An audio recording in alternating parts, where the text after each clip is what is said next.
right, so let's talk 661 and then I'll do my typical review on the MaxFlow, see how this thing did. So I've had this I think a couple of years now. Gets occasional use. Usually if I don't know what I'm getting into, I'll bring two saws and I'll bring this one because really this is the best saw to run a 36, and I'll put some video in later. But so let me get some light here. So yeah, I got the 661. Obviously, except for like the 881, it's kind of the biggest saw in the Stihl lineup that really I guess you would want to use all day. I just ran this basically 2 full days over the last weekend. Have not cleaned it or anything.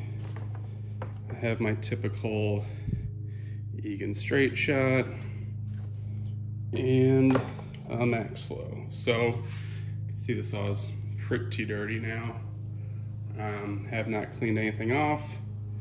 I'm not gonna blow anything off. We're just gonna take a quick look at everything. Like I said, you know, besides like the 881, biggest one I'd run all day, and even that with the 36, it becomes quite a lot.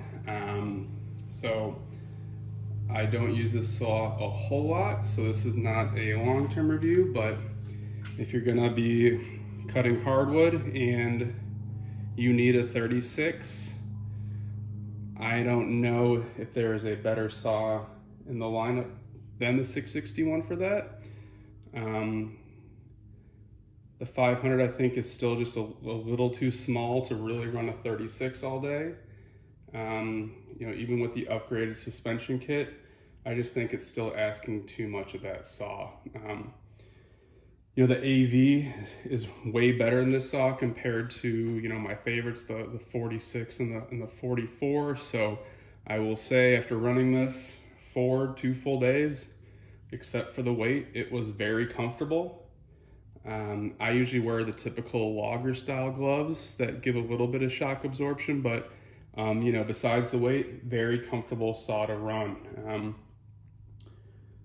So let's get into, you know, the drawbacks. You know, the work I was doing over the weekend probably didn't need a saw this big, but this was the only saw I took with me. I probably would have been much happier with my 44, 46. The 400 probably would have been too small for what I was cutting, because I really needed at least like a 28-inch bar, and I really just don't think the 400 can do that in hardwood. So, you know, not knowing what I was really getting into, that's why I took this saw. And, you know, I was happy with its performance, but it was just a lot to hold on to all day. So, you know, if you need a big saw, you know, this thing never bogged down. Had no problems running the 36. I ran, you know, full comp chain, square ground. Never stalled out, never had a problem. The one plus and kind of what I did when I was bucking some of the wood was I literally just used the weight of the saw to help cut. So I kind of just kept my other hand up here just to keep it in case it got, you know, any kickback or anything. But, you know, really you could operate it with mostly one hand. So, you know, I've never had an issue running it. But once again, this is not a long-term review, just kind of talking in general. If a 500i is not getting it done for you, I think this is really your best option, is to go up something this size, especially with the current lineup. Is the 462 is not going to keep up with this thing if you really need torque, and that's what this thing is for. It's for torque. All right, so, you know, that's kind of all I wanted to say about the saw. Obviously, this is a wrap handle version, captive nuts.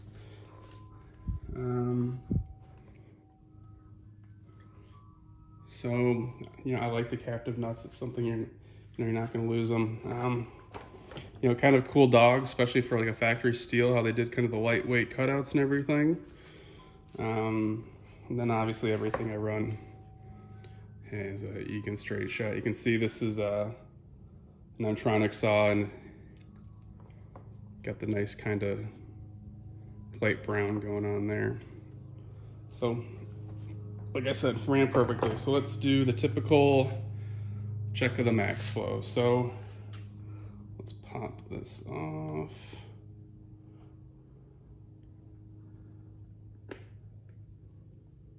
All right, the filter's doing good. All right. So obviously nothing on that side. You can see everything's pretty caked up where the main air inlets are. You know, some on the top, a lot on the bottom.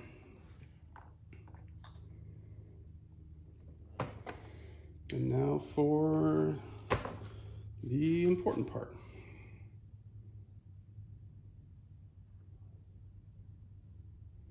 All right.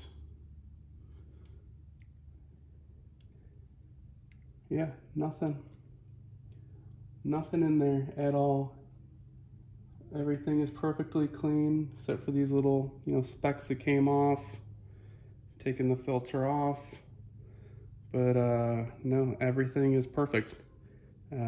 Nothing got through. No fines inside on the carb. Nothing even really on the foam here. Nothing underneath, just these couple little, you know, areas where stuff just dropped down right now. So once again, perfect. Once again, this is 2 days of hardwood. Nothing got through at all. I use Bel-Ray on all these. So yeah, obviously really happy with that. Like I said, I'll put a couple short clips in, but once again, MaxFlow is the only way to go for these saws. They're the only way you're gonna keep all the fines out. You know, and I think they did a good job on the 661. You don't have to worry about cutting your hand. You can see I have a couple scars here from some of my other saws from the MaxFlows on the 046. But yeah, perfect. Really the only way to go with these saws. So any questions or comments, post below. Let me know what you think, and I'll put in those couple clips now. Thanks, everyone.